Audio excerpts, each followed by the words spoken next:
రోజు నందమూరి తారక రామారావు గారి 101వ జయంతి వారికి ఘన నివాళులు అర్పిస్తూ నందమూరి తారక రామారావు గారు ఒక పేరు ఒక వ్యక్తి కాదు, వారు ఒక సంచలనం అని చెప్పి మనందరికీ తెలుసు.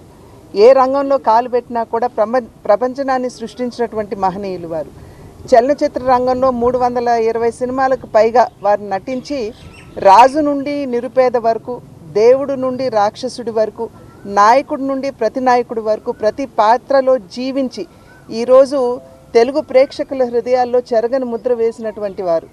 అదేవిధంగా వారు రాజకీయంలోకి వచ్చిన తర్వాత, ప్రజా ప్రస్థానంలోకి అడుగుపెట్టిన తర్వాత రాజకీయాలు కేవలం అధికారాన్ని ప్రాప్తించడానికి మాత్రమే కాదు, ఆ అధికారాన్ని సేవా మాధ్యమంగా ఏ విధంగా వినియోగించుకోవచ్చో అనేక సంక్షేమ పథకాల్ని ప్రవేశపెట్టి ప్రజలకి నిజంగా రాజకీయాలకి ఒక సరికొత్త నిర్వచనాన్ని పలికినటువంటి మహనీయులు వారు.